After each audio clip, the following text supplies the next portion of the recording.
I think it is important to note that from the moment we started this bill, it was never the intent. Our intent was never to stop development. Never. It was never to take away the good jobs, the good paying jobs. But it was to make sure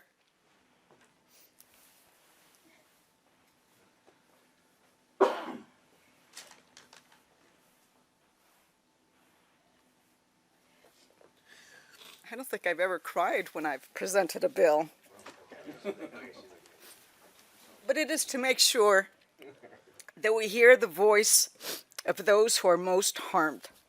And the ones who are harmed are the ones who are the mothers, who have to take their children to doctor's appointments, who have to take time off from work because their children are asthmatic. That's who we need to take care of. In our community, 7 in 10 children have asthma. It doesn't just happen. There's something happening in our community that is causing this. There was a comment made about the supply chain crisis. We have a health crisis.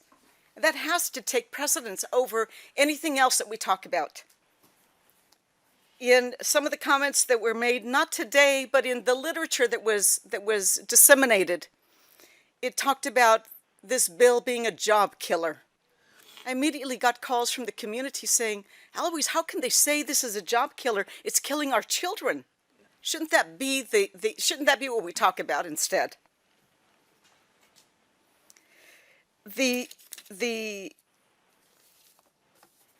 amendment that was offered, and I sincerely appreciate, I'm sorry that the chair is not here, I sincerely appreciated that she was willing to work with us, that the committee members were also willing to work with us, the stakeholders, more importantly, my community. But to put a moratorium on all the development of warehouses is not where we want to go. That isn't what I intended to do when I started, and I'm not going to accept that as an amendment today. I appreciate the offer of a study. Studies have been done. CARB has already completed their study. They did it in 2005. They redid it just a few years ago and said, I think even more than 1,000 feet is what we need to do. 1,000 feet isn't enough. We are saying, build your warehouses. Just don't build them next to the homes. Build your warehouses. Just don't build them next to the schools where the children are playing. There is a new warehouse that has just been approved that will be 15 feet from the fence where our preschoolers are going to be playing. There's something wrong with this.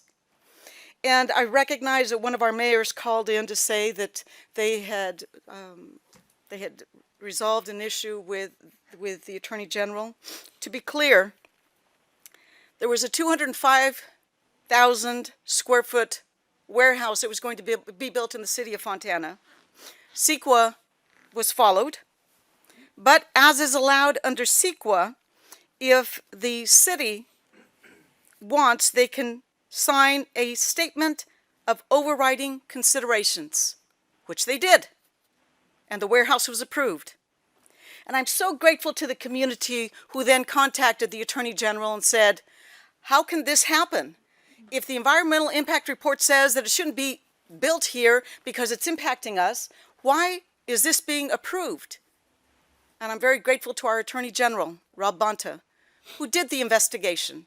And as a result of that, then there was an agreement.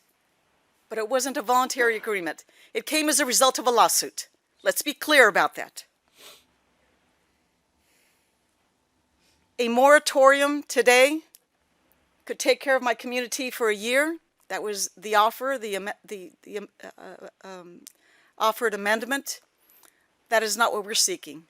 We are seeking real solutions. We are seeking real solutions that will provide a benefit to the community so that we not only have warehouses as neighbors, we want them as good neighbors. Let's find ways that are alternative measures that will provide the same benefit as a 1,000-foot buffer. So it isn't just a 1,000-foot buffer. It's saying if you can think of other ways that will have the same protection to the health of the community, offer it, the city can approve it. That provides that local control that the cities so much want. But it still makes them be intentional about protecting the community. They have to be intentional about saying, all right, developer, you want to build a warehouse? Oh, we don't have 1,000 feet. What can you offer so that we're sure that we take care of the community's health? Because those diesel trucks coming in and out, they're going to affect their health. And that is what we are seeking. We want there to be something that is intentional, where the warehouses can be built, but the community's health will be an overriding factor, not the economic benefit of a warehouse. And with that, I sincerely appreciate we are not done. We will continue to work on this issue. That is a promise. And I appreciate the help from those of you who have pledged your assistance and your support on this matter. And with that, I thank the chair for allowing me to present this for testimony only. Thank you.